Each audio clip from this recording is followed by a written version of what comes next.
दोस्तों, 2024 में सावन का महीना कब है और कितने सोमवार पड़ेंगे? सावन की समाप्ति कब है तथा रक्षाबंधन कब है और व्रत का पालन कैसे करें?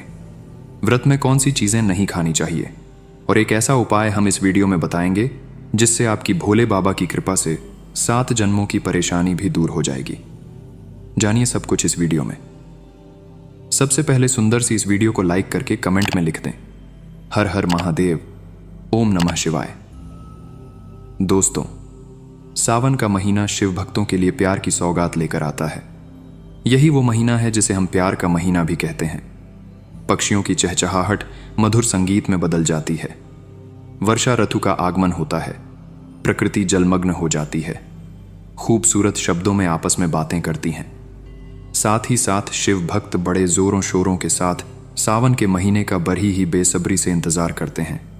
सावन में भगवान शिव धरती पर आकर अपने हर भक्त के घर में वास करते हैं और उनकी सच्ची भक्ति से धन धान्य करते हैं। सावन का हर एक दिन बहुत ही शुभ माना जाता है। हर दिन पवित्र होता है। हर दिन भगवान शिव की पूजा की जाती है। लेकिन सोमवार के व्रत की बात ही कुछ और होती है। पवित्र और शुभ दिन होता है सोमवार का दिन। इस दिन व्रतधारी व्रत रखकर संपूर्ण फलों की प्राप्ति करते हैं और अगले दिन सावन के पवित्र महीने में फिर से सोमवार के व्रत के आने की कामना करते हैं ताकि सावन में हम व्रत का फिर से संपूर्ण पालन और फल प्राप्त कर सकें। दोस्तों, आपको बता दें, इस बार सावन का महीना 2024 22 जुलाई और सोमवार के दिन पड़ेगा। सावन की समाप्ति होगी 19 अगस्त के दिन और सावन के आखिरी सोमवार के दिन ही 19 अगस्त यानी सोमवार के दिन ही रक्षाबंधन का त्योहार भी मनाया जाएगा। दोस्तों, आप जानते हैं सावन के इस पवित्र महीने में कितने सोमवार पड़ेंगे और आपको कितने व्रत रखने हैं? आइए जानते हैं। सावन मास का पहला दिन 22 जुलाई दिन सोमवार है। पहले ही दिन सावन में सोमवार पड़ने से 4 चांद लग गए हैं। सावन का दूसरा सोमवार व्रत 29 जुलाई दिन सोमवार है। तीसरा सोमवार व्रत 5 अगस्त सावन का पवित्र चौथा व्रत 12 अगस्त के दिन पड़ेगा और 19 अगस्त को 5वां सोमवार है। दोस्तों, ऐसे में कुल मिलाकर 5 सोमवार पड़ेंगे और अंत में 19 अगस्त यानी सोमवार के दिन सावन समाप्त हो जाएंगे। दोस्तों, ऐसे में हम जानते हैं सावन के इस पवित्र महीने में कौन सी गलती नहीं करनी चाहिए जिससे कि शिव नाराज ना हो। और सावन व्रत में ये फल तो कभी मत खाना, नहीं तो भगवान भोले बाबा आपसे क्रोधित हो सकते हैं। आपका व्रत टूट सकता है। आइए जानते हैं कुछ ऐसी सावधानियां जिसे भूलकर भी नहीं करना चाहिए। दोस्तों, नंबर 1, शास्त्रों में कहा गया है कि व्रतधारी को उधार मांगकर फल आदि नहीं खाने चाहिए। इससे पाप लगता है और व्रत अधूरा रह जाता है। सोमवार का व्रत हो या कोई भी व्रत क्यों ना हो, पड़ोसियों से मांगकर भी व्रत आदि में फल वगैरह नहीं खाने चाहिए। व्रत में उधार मांगकर खाने से व्यक्ति का व्रत झूठा हो जाता है। ईश्वर की शरण में आने पर व्यक्ति को झूठ नहीं बोलना चाहिए, कर्ज नहीं लेना चाहिए, चुगली आदि नहीं करनी चाहिए, उधार मांगकर भी नहीं खाना चाहिए। अगर आपको कोई अपनी मर्जी से खाने के लिए व्रत में कुछ देता है तो उसे आप खा सकते हैं, लेकिन व्रत में कम से कम उधार मांगकर फल आदि नहीं खाना चाहिए। इससे पाप लगता है और व्यक्ति की पवित्रता भंग हो जाती है। दोस्तों, नंबर 2, सोमवार का व्रत हो या सावन का व्रत आपको नाशपाती नहीं खाना चाहिए। दरअसल इस फल का नाम नाश यानी नाश करने वाला होता है, इसलिए इस फल को व्रत में नहीं खाना चाहिए। व्रत आदि को छोड़कर किसी और दिन आप कभी भी खा सकते हैं, लेकिन अगर जिस दिन आपका व्रत हो उस दिन नाशपाती का सेवन नहीं करना चाहिए। भगवान को भी नाशपाती नहीं चढ़ाना चाहिए। दोस्तों, नंबर 3, कुत्तू या सिंघाड़े का आटा खाने से भी आपका व्रत टूट सकता है। आपको बता दें, लंबे समय से रखा हुआ आटा आपका व्रत भंग कर सकता है। दरअसल पुराने आटे में घुन आदि कीड़े वगैरह पड़ जाते हैं जो ठीक तरह से दिखाई भी नहीं देते। ऐसा आटा खाने पर दरअसल आप मांस का सेवन करते हैं और व्रत में कीड़े खाना घोर पाप के बराबर माना गया है और आपका व्रत भी भंग हो जाता है। व्रत में ताज़ा आटा खाना चाहिए। लंबे समय से रखे हुए आटे में कीड़े पड़ जाते हैं, ऐसा कभी ना करें। व्रत हमेशा शुद्धता में ही रखना चाहिए। सावन का महीना बड़ा ही पवित्र महीना माना गया है, इसीलिए ये 5 चीज़ें भगवान शंकर के पास कभी ना रखें। तो चलिए जानते हैं दोस्तों, नंबर 1, जहां रखा हो शिवलिंग या महादेव की कोई भी प्रतिमा तो वहां पर भूलकर भी चप्पल जूते लेकर नहीं जाना चाहिए। जरा सोचिए, जब आपके कमरे में कोई चप्पल लेकर प्रवेश करता है तो आपको कितना क्रोध आता है। इसी कारण महादेव भी आपसे नाराज हो जाते हैं और आपको मिलने वाला फल नष्ट हो जाता है। ऐसे में मंदिर में नंगे पांव ही प्रवेश करना चाहिए, क्योंकि चमड़े की चप्पल हमेशा अशुद्ध रहती है। इससे देव शक्ति नाराज होती है। दोस्तों, नंबर 2, अक्सर महिलाओं को मासिक धर्म आ जाता है और वह बिना किसी को बताए पूजा पाठ कर लेती है, जो कि शास्त्रों में वर्जित माना गया है। इस समय महिलाओं को जानकर भी अनजान नहीं बनना चाहिए। अगर आपको मासिक पी रहा है तो घर के बने मंदिर में या बाहर बने मंदिर में कभी प्रवेश नहीं करना चाहिए। इससे देव शक्तियां नाराज होकर आपसे क्रोधित हो सकती हैं। ऐसे समय में शिवलिंग को छूना घोर पाप के बराबर माना गया है। जरा सोचिए, ऐसी अवस्था में जब महिला को बुरा लगता है तो ईश्वर को कितना बुरा लगेगा। इसीलिए महिलाओं को ऐसी अवस्था में मंदिर यात्रा, घर में पूजा पाठ, भगवान की प्रतिमा को छूना या तुलसी में पानी भी नहीं डालना चाहिए। तुलसी का पौधा भी सूख जाता है। जब देव शक्तियां नाराज होती हैं तो लाजमी है कि घर में कंगाली और गरीबी, लड्डाई जगद्दे होने लगते हैं। ऐसा कभी मत करना दोस्तों। नंबर 3, शास्त्रों में बताया गया है कि जहां होता है शिवलिंग तो वहां पर सभी शक्तियां सक्रिय रहती हैं। अगर घर में होता है शिवलिंग तो वह व्यक्ति महादेव की कृपा सदैव पा लेता है। वास्तुशास्त्र के अनुसार शिवलिंग से हर वक्त ऊर्जा का संचार होता रहता है। इसीलिए शिवलिंग पर जलधारा हमेशा होनी चाहिए, जो ऊर्जा को शांत रखता है। कुछ लोग अपने घर में शिवलिंग तो रख लेते हैं, लेकिन वो 1 हफ्ते के बाद जल चढ़ाते हैं, जो कि बिल्कुल भी अच्छा नहीं माना जाता। अगर आप जल नहीं चढ़ा सकते तो आप अपने घर में शिवलिंग स्थापित कभी ना करें, जो कि गरुड़ पुराण में बताया गया है। इससे उल्टा घर में विनाश होता है। दोस्तों, नंबर 4, शास्त्रों में बताया गया है कि तुलसी और महादेव का बैर माना गया है। इसी कारण तुलसी में शिवलिंग और गणेश की प्रतिमा को नहीं रखा जाता। कई लोग जाने अनजाने में शिवलिंग को तुलसी में रख देते हैं और घर में परेशानियां आना शुरू हो जाती हैं। इससे महाशक्तियां क्रोधित हो जाती हैं। शिवलिंग पर तुलसी भी नहीं चढ़ाना चाहिए। तुलसी में और शिवलिंग में कुछ दूरी होनी चाहिए।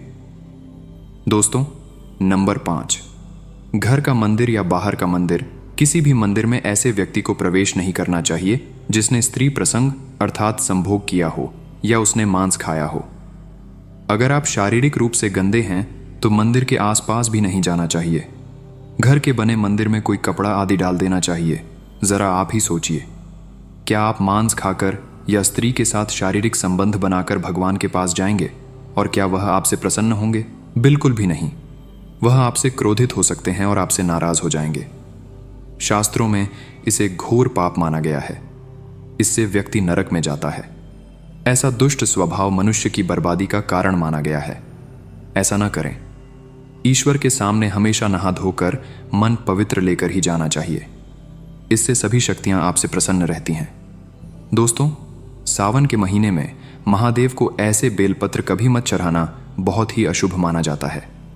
दोस्तों, पौराणिक मान्यताओं के अनुसार बेलपत्र चढ़ाने से शिवजी का मस्तक शीतल रहता है। बेलपत्र से भगवान शिव की पूजा करने से दरिद्रता दूर होती है और व्यक्ति सौभाग्यशाली बनता है। इससे हनुमान जी भी प्रसन्न होते हैं, क्योंकि वे शिव के ही अवतार हैं और इस बात को शायद ही कोई जानता हो। दोस्तों, पहले आप यह जानें कि बेलपत्र का उपयोग और इसके लाभ कैसे मिलते हैं। दोस्तों, नंबर 1, तीनों लोकों में जितने तीर्थ स्थल प्रसिद्ध हैं वे सभी तीर्थ स्थल बेलपत्र के मूल भाग में स्थित माने जाते हैं। इस बात को शायद ही कोई जानता हो। दोस्तों, नंबर 2, यदि बेल का वृक्ष घर के बीचों बीच या पूर्व दिशा में लगा हो तो घर में धन धान्य की कोई भी कमी नहीं रहती और परिजन खुशहाल रहते हैं। दोस्तों, नंबर 3, जो व्यक्ति बेल के वृक्ष के मूल भाग की गंध, पुष्प आदि से पूजा अर्चना करता है उसे मृत्यु के पश्चात शिवलोक की प्राप्ति होती है। दोस्तों, अब जानते हैं बेलपत्र से जुड़ी कुछ खास बातें।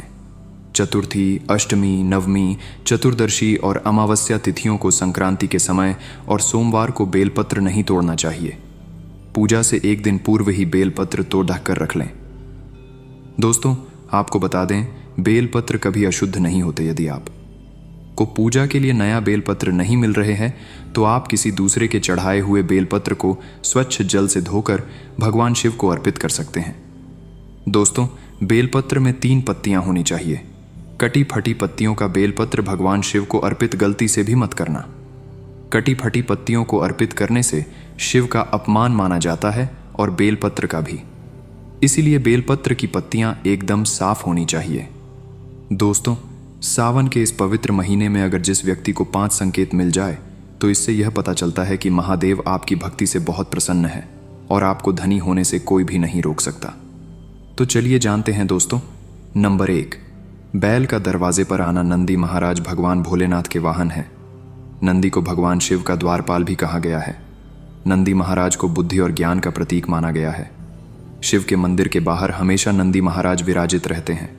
लेकिन अगर सावन के इस पवित्र महीने में अचानक से नंदी महाराज आपके दरवाजे पर आ जाए और घर की चौखट को सींग मारने लगे, तब आपको समझ लेना चाहिए कि भगवान शिव आपके घर में आने वाले हैं, जो कि ये एक उनके आने का संकेत है।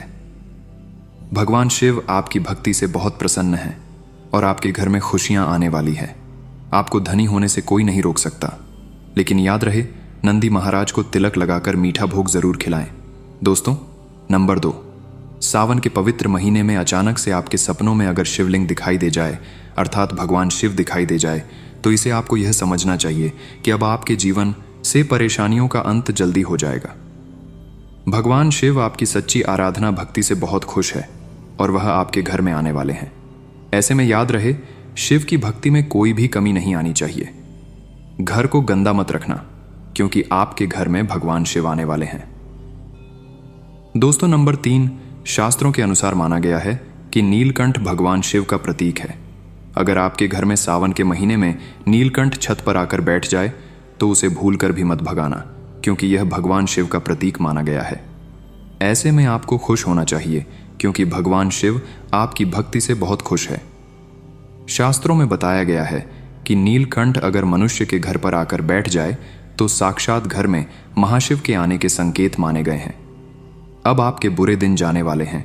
कहते हैं, श्री राम ने इस पक्षी के दर्शन करने के बाद ही रावण पर विजय प्राप्त की थी।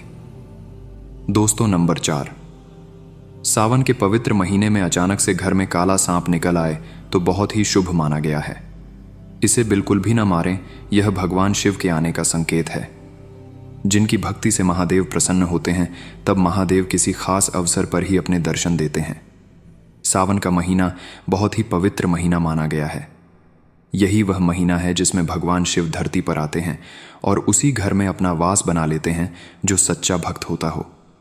सपनों में किसी मंदिर में नाग नागिन का जोड़ा देखना बहुत ही शुभ माना गया है। ये घर में शिव के आने के संकेत हैं। अब आपको खुश होने की जरूरत है।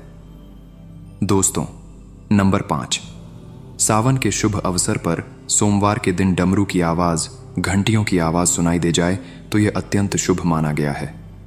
इसका अर्थ यह है कि भगवान भोलेनाथ आपसे प्रसन्न हैं और जल्दी आपके घर और जीवन में प्रवेश करने वाले हैं, जिससे आपका आर्थिक संकट दूर होकर जीवन में सुख समृद्धि आने वाली है। महादेव आपसे बहुत खुश है। दोस्तों, आप जानते हैं सावन के पवित्र समय में मंदिर में घंटी क्यों बजाई जाती है? घंटा क्यों बजाया जाता है? ताली क्यों बजाई जाती है? मंदिर के अंदर कारण क्या है? शंकर के मंदिर में घंटी क्यों बजाई जाती है? शंकर के मंदिर में घंटी को क्यों बजाया जाता है? ताली को बजाना क्यों ना करा जाता है? शिव मंदिर में किस लिए करा जाता है? तो ये पुराण है कि मंदिर के अंदर या घर के अंदर आप गरुण घंटी जब जाते हो, घंटी का नाद जब करते हो, तो शिव महापुराण की कथा और लिंग पुराण की कथा, विष्णु पुराण की कथा कहती है, मात्र घंटी का नाद कर देने से जितने भूमि पर तीर्थ है, जितने साधक साधना कर रहे होते हैं, जितने तप कर रहे होते हैं, जितनी पवित्र नारी स्त्री का पालन कर रही होती है, जितने दान हो रहे होते हैं, कुछ समय पर जिस समय तुमने घंटी बजाई है, उस पल वो सारे पुण्य घंटी का नाद करते से तुम्हारे खाते में आ जाते हैं। शंकर जी के मंदिर में जाकर ताली का नाद किया जाता है। ताली शिव मंदिर में क्यों बजाई जाती है? मंदिर में जितने भी बैठे होंगे, जो भजन कर रहे होंगे, जो साधना कर रहे हैं, अभिषेक कर रहा है, पूजन कर रहा है, 3 बार ताली बजाने से उनका सारा का सारा पुण्य हमारे खाते में आ जाता है, खींचा चला आता है। हमारा भाग्य प्रबल हो जाता है, 1 सेकंड में हमारे खाते में आ जाता है और हमें लगता है हम शंकर को रिझा रहे हैं। शंकर को रिझाने शिव जरूर देते हैं। घर में गरुड़ घंटी का नाद करना। दोस्तों, इसीलिए बच्चों को खेलने के लिए घंटी नहीं दी जाती। गरुड़ घंटी कोई खेलने को नहीं देता, दूसरा सामान दे देंगे। पर गरुड़ध्वज घंटी नहीं देंगे। क्यों नहीं देते?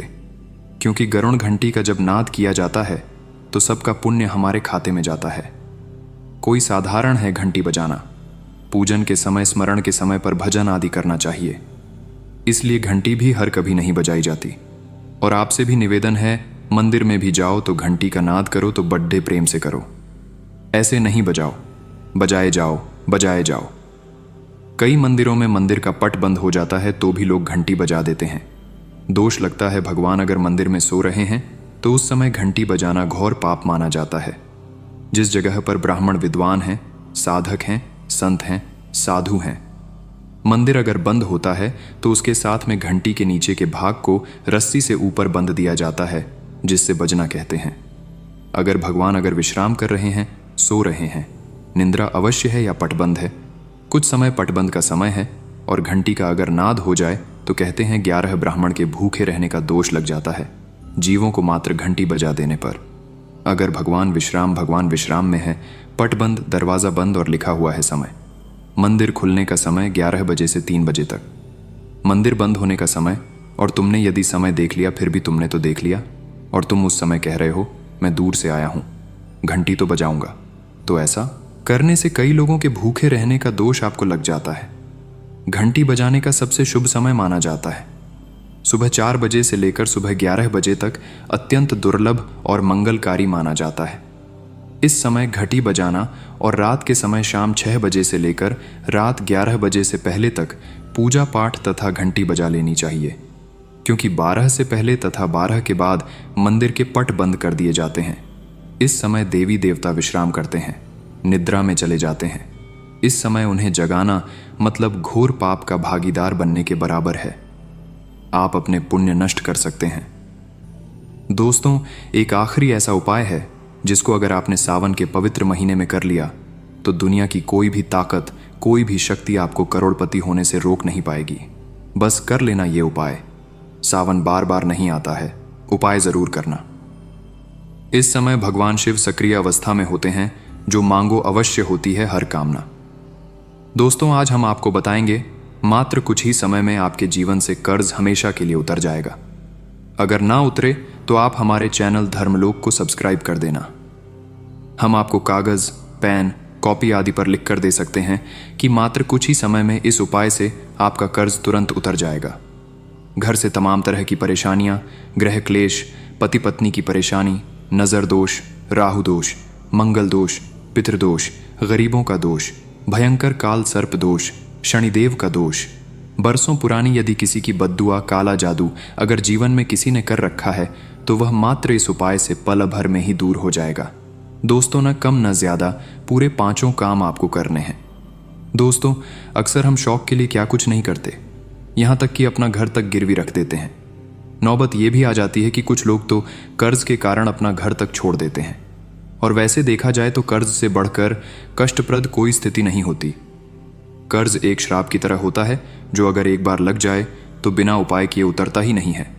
अगर आप भी कर्ज के बोझ से परेशान हैं तो इस उपाय का प्रयोग अवश्य करें। 2 से 8 दिन के अंदर लाभ मिलने लगता है 100%। यह बात आपको शायद मजाक लगे, लेकिन मैं आपसे वादा करता हूं कि यह सत्य है। लेकिन इसका लाभ लेने के लिए आपको 5 काम अवश्य करना है, तभी ही कर्ज से मुक्ति मिलेगी। तो चलिए शुरू करती है।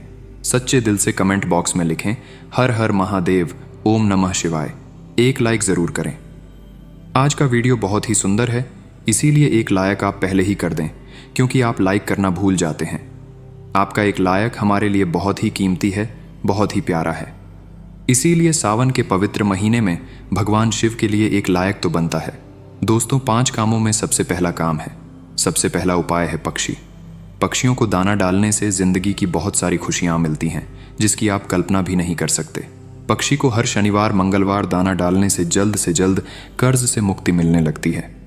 शिव पुराण के अनुसार भगवान शिव कहते हैं, यदि व्यक्ति के जीवन में कर्ज हो तो उसी समय उस व्यक्ति को पक्षी को दाना डालना चाहिए तथा पानी पिलाना चाहिए। भगवान शिव कहते हैं, माटी के प्याले में जिस पक्षी को पानी पिलाया जाता है तो उस व्यक्ति की 7 पीढ़ियां कभी कर्ज नहीं भोगती। माता पार्वती भगवान शिव से कहती हैं, हे महादेव, यदि पिछले जन्म का कर्ज वह अगले जन्म में चुकाना चाहे तो उस मनुष्य को क्या करना चाहिए? दोस्तों, तब भगवान शिव माता पार्वती से कहते हैं, हे देवी, इसका सीधा सीधा प्रश्न मैं आपको देता हूं। अगर मनुष्य ऋणमुक्त होना चाहता है, कर्ज से मुक्त होना चाहता है, अगर वह अपने पापों से मुक्ति पाना चाहता है, तो उसे पक्षियों की निस्वार्थ भाव से सेवा करनी चाहिए। दाना पानी उन्हें देते रहना चाहिए। तभी ही मैं प्रसन्न रहता हूं और व्यक्ति को आर्ण मुक्त करता हूं। अगले जन्म तक पीढ़ी दर पीढ़ी उसकी कभी कर्ज की भागी नहीं होती। अगर आप भगवान शिव के कहने से एक बार उनकी राह पर चल दिए, तब आपके जीवन में कभी कर्ज की कोई भी जरूरत नहीं होगी। आपको कर्ज लेने की आवश्यकता नहीं पड़ेगी, बल्कि तेजी से आपके घर में सुख शांति आएगी, धन बढ़ेगा, वैभव की प्राप्ति होगी, और यह उपाय करने के बाद इसका असर आपको 2 से 3 दिन में दिखने लगता है। यह कर्म तो जरूर करें, क्योंकि साक्षात भगवान शिव ने मनुष्य को कर्ज से बचाने के लिए बोला था। दोस्तों, चींटी चींटियों को अगर उनके मन के अनुसार खाना खिलाया जाए, भोजन कराया जाए, तो जिंदगी का वो सारा सुख मिलता है जिसकी हर किसी को जरूरत है। इसीलिए ये उपाय भी करते रहें। ऐसा करने से जल्द कर्ज से मुक्ति मिल जाती है। चींटियां धरती पर मनुष्य का कर्ज कम करने के लिए ही धरती पर वास करती हैं। अगर मनुष्य इस बात को समझ जाए कि चींटियां हमारे कर्ज के बोझ को सहती हैं, कम करती हैं, कर्ज को घटाती हैं, तब उसी क्षण हमारे भारत में कोई भी कर्ज का भागी नहीं बनेगा। कर्ज के बोझ के कारण उसे अपना घर गिरवी नहीं रखना पड़ेगा। किसी भी शादीशुदा स्त्री को अपने गहने गिरवी नहीं डालने पड़ेंगे। भूमि आदि को परेशानियों के चलते बेचना नहीं पड़ेगा। दोस्तों, चींटियों का तो काम ही होता है मनुष्य के जीवन से आरण को हमेशा के लिए दूर करना। कर्ज को चींटियां कैसे कम करती हैं, वह हम आपको उपाय बताने वाले हैं, तो वीडियो के अंत तक बने रहना। चींटियों को यह चीज अवश्य खिला देना। उसी दिन से आपका कर्ज धीरे धीरे उतरने लगेगा। क्या चीज खिलानी है हम वीडियो में बता रहे हैं। बस आप कंटिन्यू बने रहना और वीडियो को लाइक जरूर करें। धर्मलोक चैनल कभी आपके साथ धोखाधड़ी नहीं करता। हम सटीक जानकारी आपको देते हैं। दोस्तों, देखिए, चींटियों को आप ऐसा क्या खिलाएं जिससे उसी क्षण हम आड़मुक्त हो जाएं, कर्ज हमारा छूमंतर से उतर जाए, क्योंकि हमने शुरू में ही बताया था। शास्त्रों में लिखा है कि चींटियां मनुष्य का कर्ज कम करती हैं, कर्ज को घटा देती हैं, समाप्त कर देती हैं। बस चींटियों को खिला देना, यह एक चीज। शास्त्रों के अनुसार माना जाता है कि जब यमराज के दूत मृतक के शरीर से उसकी आत्मा यमराज जी के पास लेकर के जब पहुंचते हैं, तब उसे कुछ याद नहीं रहता।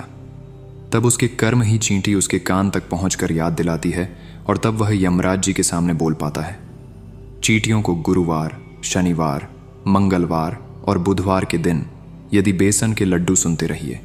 यदि सावन के महीने में बेसन के लड्डू खिलाए जाएं, तो चींटियां प्रसन्न हो जाती हैं और मनुष्य को आशीर्वाद देती हैं। चींटियों को ग्रहों की रानी कहा जाता है। नवग्रह का चींटियों में साक्षात वास होता है। वेद पुराण के अनुसार साक्षात चींटियां माता लक्ष्मी को आपके घर तक ला देती हैं। घर में माता लक्ष्मी को लाने का सबसे बड़ा हाथ चींटियों का ही होता है, क्योंकि चींटियां प्रसन्न तो माता लक्ष्मी भी प्रसन्न। बेटियों को चीनी खिलौने से ग्रह शांत होते हैं। ग्रह यदि एक बार शांत हो जाए तो मनुष्य खुद ब खुद राजा बन जाता है। करोड़पति महाधमनी घर में तेजी से धन चुंबक की तरह खींचा चला आता है। यह दूसरा उपाय है, और आपको चींटियों को चीनी या बेसन के लड्डू जरूर खिलाने हैं। चूकना मत, भूलना मत। आप चाहें तो मीठे बिस्किट भी चींटियों को आवश्यक पूर्वक खिला सकते हैं। बिस्किट हम भी चींटियों को इस दिन जरूर खिलाते हैं। दोस्तों, नंबर 3, बंदर सावन के पवित्र महीने में बंदरों को अगर हर मंगलवार मीठा और चना डाला जाए, तो जिंदगी की हर मुश्किलें हल हो जाती हैं, जिसकी हर व्यक्ति को जरूरत है। बंदरों को खाना खिलाने से बजरंग बली बहुत ही प्रसन्न हो जाते हैं और आपके सारे कष्ट हर लेते हैं। एक बंदर को मंगलवार के दिन भोजन कराने से 10 हनुमान चालीसा का फल प्राप्त होता है। 10 बंदरों को चना आदि केला खिलाने से 1000 बार हनुमान चालीसा पढ़ने का पुण्य प्राप्त होता है। दोस्तों, सावन में काल भैरव की सवारी। कुत्ते अगर कुत्तों को मीठे बिस्कुट खिलाए जाए तो कर्ज से मुक्ति तो मिलती ही है, साथ ही साथ घर में लड़ाई झगड़े आदि और नकारात्मक ऊर्जा भी नष्ट हो जाती है। इसीलिए ये उपाय भी करते रहें। भगवान शिव को पशुपतिनाथ यूं ही नहीं कहा जाता, इसीलिए काल भैरव की सवारी कुत्ते को भोजन अवश्य कराएं सावन में। दोस्तों, अब बात करते हैं नंबर 5 गाय। दोस्तों, शायद आप जानते नहीं, गाय में सारे देवी देवताओं का वास होता है और इन्हें इसी कारण गाय माता के नाम से भी जाना जाता है। अगर हम गाय को पहली रोटी खिलाएं तो इसका असर आपको उसी दिन से ही दिखने लगता है और धीरे धीरे हमारे सारे समस्याएं खत्म हो जाती हैं। अगर आपको किसी बात का भय लगता है या फिर कोई चिंता सता रही है तो ऐसे समय में सावन में आपको अपने सर के ऊपर से 7 बार 5 बेसन के लड्डू अपने सर के ऊपर से उतारकर किसी काले गाय को खिला दें। ऐसा करने से आपको कर्ज से तो मुक्ति मिलती ही है, साथ ही साथ हमारे सारे पाप भी मिट जाती है। और दुष्ट तो ज़रूरी जानकारी, अगर आपको 10 दिन के अंदर कर्ज से मुक्ति पाना है तो सावन में इन 5 उपाय को अवश्य करें, तभी ही कर्ज से मुक्ति मिलेंगे। पशुपतिनाथ के लिए एक लायक तो बनता है। हर हर महादेव सावन की हार्दिक शुभकामनाएं।